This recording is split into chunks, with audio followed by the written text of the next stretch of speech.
ये देखिए आज से आए हम घास काटने और ये देखो कुंबर की भरमार। ये देखिए उफ 1 घंटा तो इसको निकालने में लग जाएगा अब।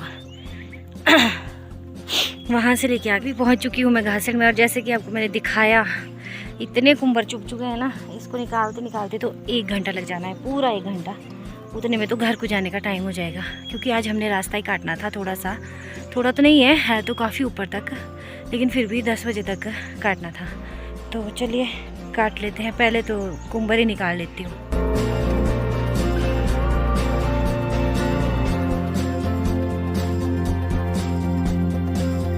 तो सोचा था क्या और क्या हो गया। तो सुबह सुबह की राम राम जी, जय माता दी, राधे कृष्णा जी सबको। कैसे हैं सब लोग? तो आशा करती हूँ कि आप सभी बहुत अच्छे से होंगे। मैं भी ठीक हूँ और हम सब घर पे ठीक है।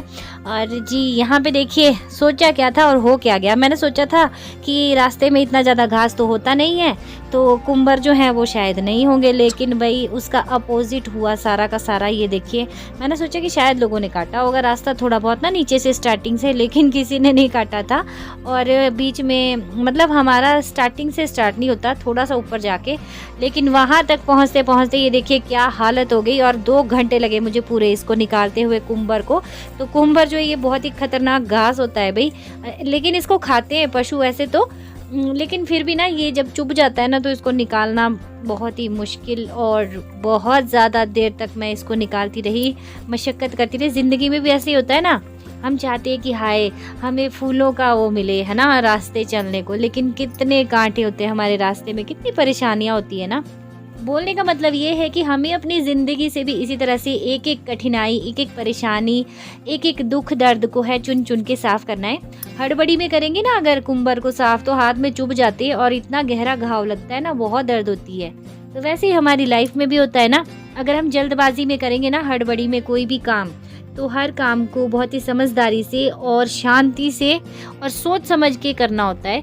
क्योंकि वैसे मैं ये बहुत कम करती थी, लेकिन अभी मैंने काफ़ी कुछ सोचना समझना शुरू कर दिया है। शायद हो सकता है कि उम्र का भी असर हो सकता है ना, अब जैसे बच्चे थोड़े बड़े भी हो रहे हैं तो वैसे तो अभी छोटे ही है, लेकिन फिर भी थोड़ा एक हो ही जाता है ना।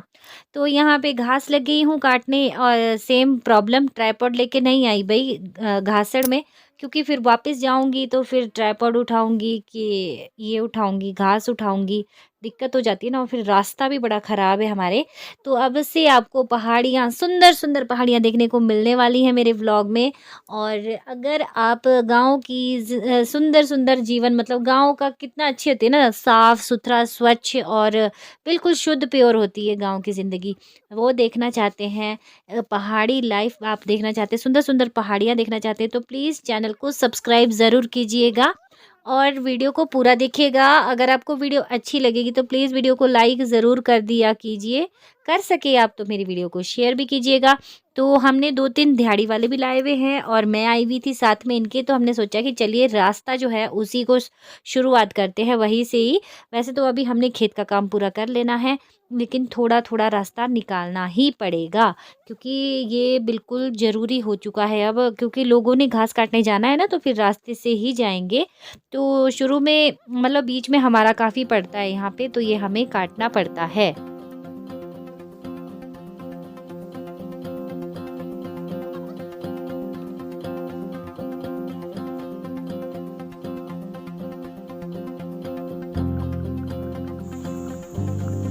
चलो ठीक है। तो यहाँ पे घास घूस अलग किया जा रहा है और यहाँ पे सब गायों को प्यास लग रही है, और उसके अलावा इस छोटे महाराज को तो बहुत ही ज़्यादा दूध पीने की हो रही, इसे भी।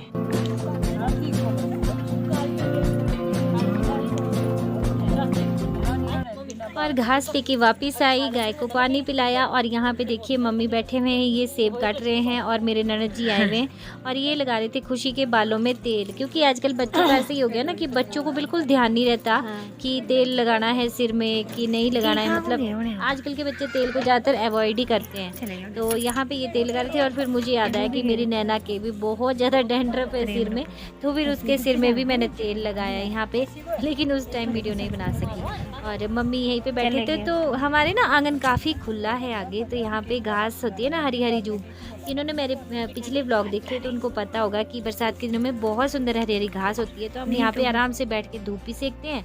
और उसके बाद मैंने सोचा कि नैना के तेल लगाया है, चलिए आज अपने भी लगा ही लेती हूँ, क्योंकि फिर नेक्स्ट डे को हेयर वॉश करना होता है ना, तो बस तब ये धुल भी जाएगा साथ में। और बाल तो है ना बिल्कुल झाड़ू हो चुके हैं, अब तो समझ नहीं आ रहा कि क्या लगाएं क्या ना लगाएं, क्योंकि झड़ झड़ के ना, मतलब ऐसे तो आते भी है दोबारा लेकिन फिर से झड़ जाते हैं ना।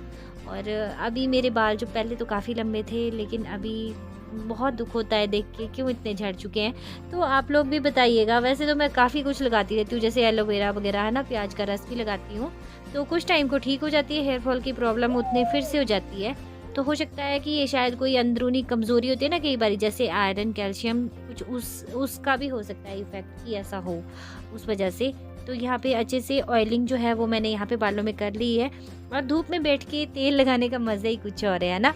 कितनी मज़े की ज़िंदगी होती है ना गाँव में, मतलब अगर दिन में बैठने का टाइम लगे तो, वैसे तो इतना टाइम नहीं होता, लेकिन आज मैंने टाइम लगा ही लिया था अपने लिए। और हेयर ऑयल लगाना ना बहुत ही ज़्यादा ज़रूरी होता है बालों में, क्योंकि बालों को भी नरिशमेंट की ज़रूरत होती है पूरी, तो वो ऐसे नहीं मिलता, इनको तेल लगाना बहुत ज़रूरी होता है। और मैं भी पहले, मतलब जब शादी नहीं हुई थी ना, बहुत कम तेल लगाती थी, अभी तेल लगाना शुरू कर दिया है बाद में। पहले नहीं होता ना, सोचते थे कि बाल बिल्कुल चिपकू चिपकू हो जाएंगे, तो बाल में तेल बहुत कम लगाती थी, लेकिन अभी प्रॉपर ही तेल लगाती हूँ मैं।